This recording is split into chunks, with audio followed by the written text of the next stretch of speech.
السلام علیکم ورحمۃ اللہ وبرکاتہ۔ نبی کریم صلی اللہ علیہ وسلم جب ہجرت مدینہ کے وقت مدینہ منورہ میں داخل ہوئے تو ہر شخص میزبانی کا شرف حاصل کرنے کا خواہش مند تھا، لیکن حضور پاک صلی اللہ علیہ وسلم نے ارشاد فرمایا، جس جگہ میری اونٹنی بیٹھے گی میں وہیں پر قیام کروں گا۔ چنانچہ اونٹنی حضرت ابو ایوب انصاری رضی اللہ تعالی عنہ کے دروازے پر جا کر بیٹھ گئی۔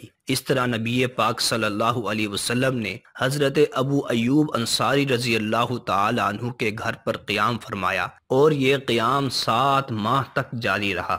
چونکہ میزبانی کا شرف حضرت ابو ایوب انصاری رضی اللہ تعالی عنہ کو حاصل ہوا تھا، اسی وجہ سے حضرت ابو ایوب انصاری رضی اللہ تعالی عنہ کو میزبان رسول کہا جاتا ہے۔ آپ رضی اللہ تعالی عنہ کی پیدائش مدینہ منورہ میں ہوئی اور استنبول جاتے وقت آپ کی وفات ہوئی، چنانچہ آپ کا مزار ترکی کے شہر استنبول میں ہی واقع ہے۔